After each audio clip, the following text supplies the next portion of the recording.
Welcome to the Gundam Kitchen, and if you've been around for a while, welcome home. I'm the chef, and to celebrate 1,000 subscribers on YouTube, starting a new series that goes along right with our Death to Gunpla series. So since we're going to be building and blowing up all these kits on an every other week basis, why not do some reviews and quick builds of the kits? And that's the new idea. And as you can see, our first kit is this husky Broly. Big box, twice as big as most of the Figure-riseStandard Dragon Ball kits. Broly himself is real husky. It's not just the box.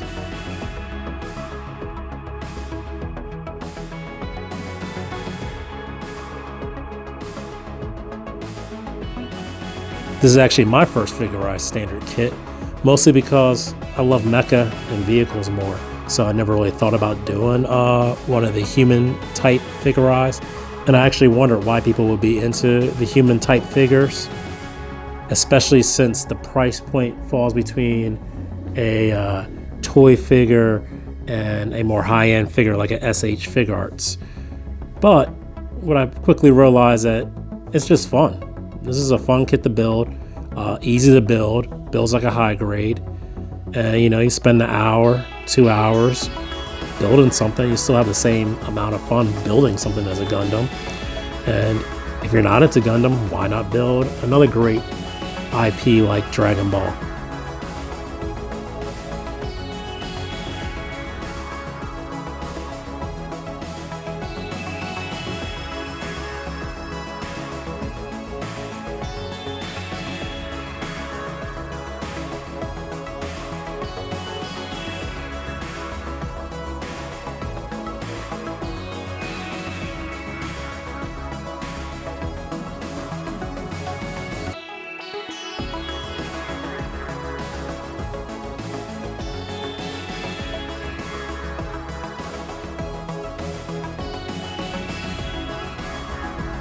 Now, I'm sure you can tell that this is not the original Broly. This is the Broly from Dragon Ball Super. So he has the purple tights and the grass skirt, which is kind of weird. But beyond that, great kit. And like I said, super big, towering over his opponents.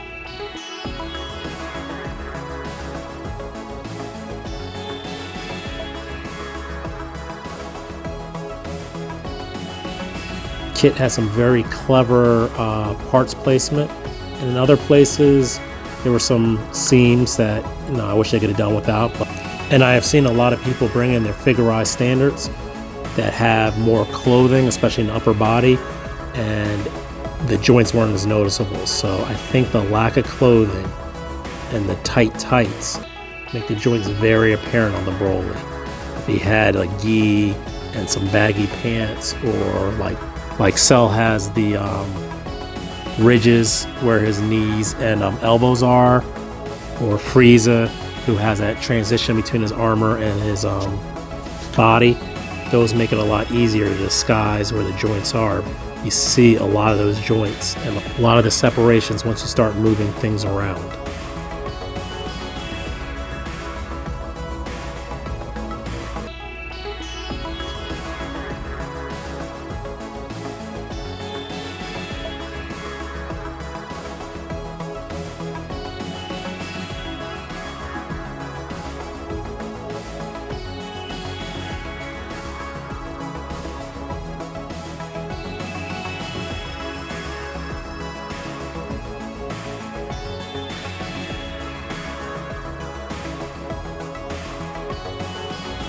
So that brings me to the pros and cons of this kit. Let's start with the cons. On the con side, I would say the lack of clothing definitely would have helped disguise those joints. For example, if you look at when the grass skirt goes over the waist, now you lose all that gap around the hips, which makes them look a lot better. But in many poses, you will see gaps, especially like around the deltoid, which has great muscle definition. Once you start moving it, a gap opens up. Another thing that bothered me was the seams. seams in the hair, hands, and the side of the thigh were a little obtrusive, especially in the hair, because the hair was disappointing because it had such a nice finish that if you really want to take this to the next level, you have to seal that stuff up and lose that nice finish probably. The kit also has decent articulation, but the problem I had was you can't really tell where the maximum point of the articulation is. So as you start moving the kit towards its maximum point, all of a sudden a hand pops off, or the hips fall out of the thigh, or the foot just topples over, it loosens up. So it was a lot of issues with that where I just didn't know where the point was because there was no resistance right before that point.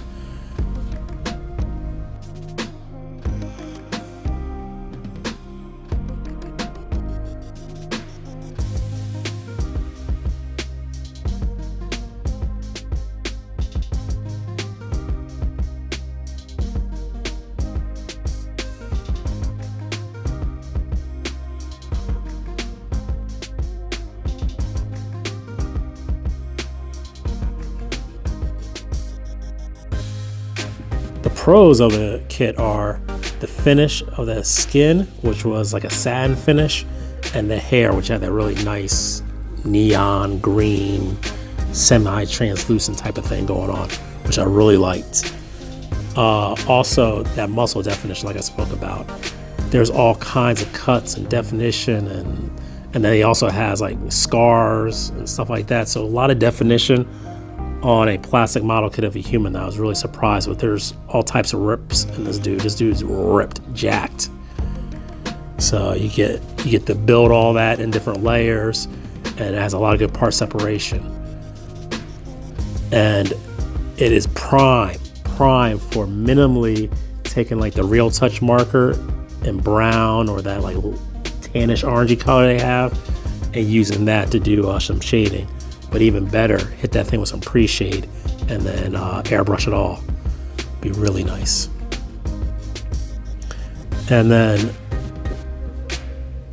another bonus to this kit was the extra faces. They had the damaged face for Goku from Super and Vegeta from Super. So those are really nice little add-ons there.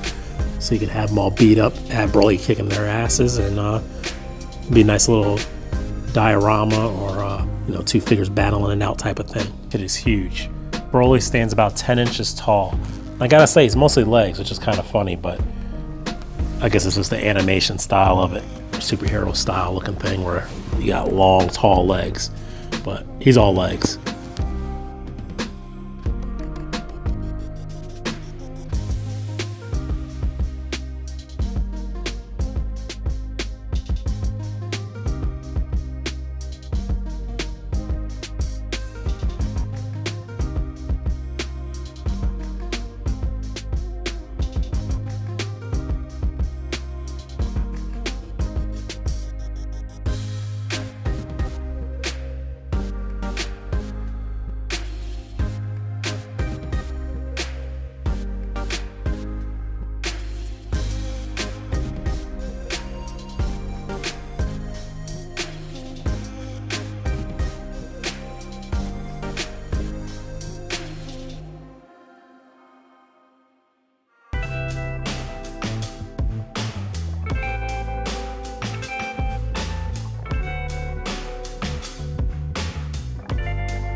And to pretty much sum everything up, this kit is not an action figure. He's not going to pose like an action figure. He's not going to look as good as a high-end action figure when posed.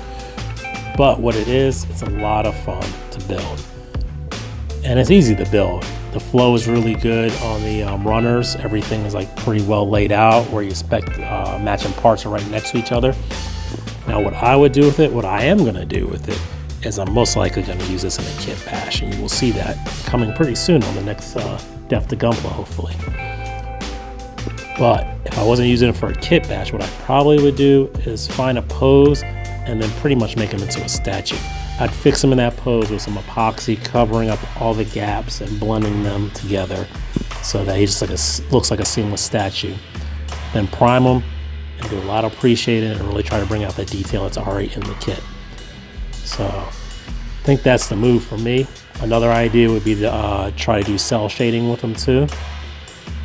And of course, like I said, on the simpler side, you can always use like the real touch markers and just give them some shading and just try to improve the definition so it doesn't look like a toy as much. It looks like a, you know, higher end toy, at least higher end figure. They're not toys, damn it.